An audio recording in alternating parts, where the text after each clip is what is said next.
well.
Payne has nowhere left to go. We are very close to capturing him. You'll get a full statement then. Right now, I've got better things to do, ma'am. That was Deputy Chief Jim Bravura from the NYPD with no further comment at this time. Apart from his suspicious food habits, I figured Bravura to be one of the good guys. Fate had just dropped us on different sides in this. But when it came to capturing me, he was way out of his league. I had already ditched the cops a couple of rooftops back. For now.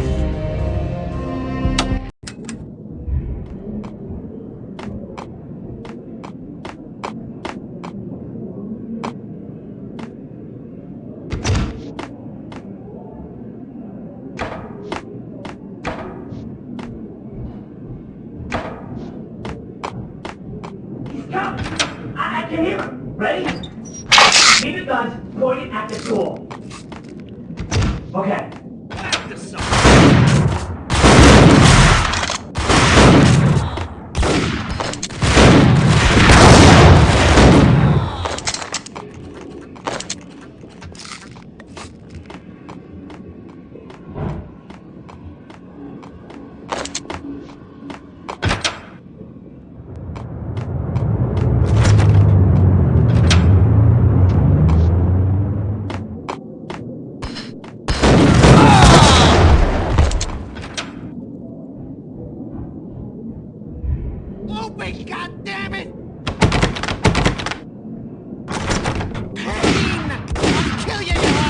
fucking cop!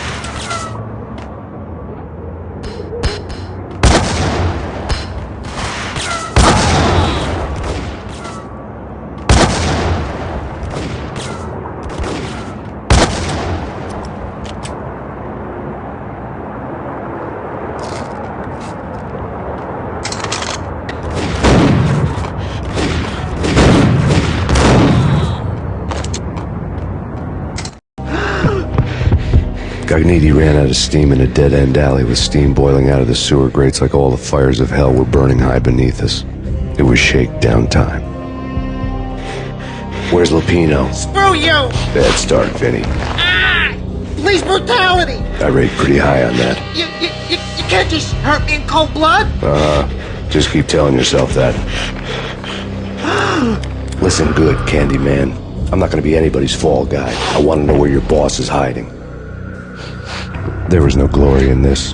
I hadn't asked for this crap. Trouble had come to me in big dark swarms. The good and the just were like gold dust in the city. I had no illusions. I was not one of them. I was no hero. Just me and the gun and the crook. My options had decreased to a singular course. I'll tell you, just don't hurt me no more! Lupino's at Ragnarok, the nightclub! Book me! Take me in a whole minute to freaking jail, just don't hurt me! Your rights will be read at your funeral. Ragnarok was Lupino's private nightclub, a den of drugs built into an old theater. I knew what waited inside. V-head junkies ready to explode in random acts of senseless violence. And Lupino's goon squad, the worst stone-cold killers this side of hell. Ragnarok was as inviting as a headache, flickering and flashing to a machine gun beat. The belly of the nightclub was a gothic theme park that began with bondage games and led to the nasty stuff from there. As subtle with its dark message as a cop-killer bullet through the heart. Like father, like son. Just like Jack Lupino.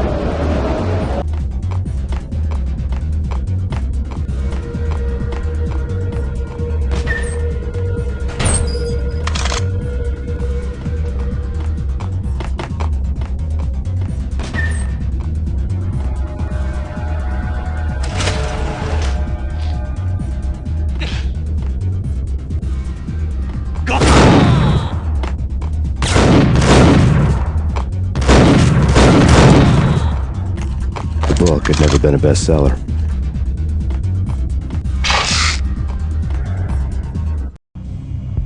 Given the setting, I was surprised to find that somebody had been passing time reading. The paperback was entitled, The Age of Murder and Storm. The blurb on the back mentioned Norse mythos and Ragnarok, the end of a Viking world with a terrible winter that covered the earth in ice, when vile crimes were rampant and all humanity lost. I could see how somebody impressionable might get it into their head that we were at the end of time. I was also beginning to see what the nightclub and its owner were all about.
books on the occult had been piled on the table. The room was stacked with light reading, such as Necronomicon, Witchcraft, and Paradise Lost. Old exotic titles like Malleus Maleficarum and De Umbrarum Reini Novum Portus. Books with pentagrams on their covers, all dealing with the occult and the infernal, lying between stacks of horror videos and a couple of Ouija boards. The only thing I could take seriously was the thought of Lupino taking it seriously. He had been spending a lot of time getting intimate with the guy downstairs.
Karaoke never was my scene.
What the?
The backstage area led to Lupino's inner sanctum.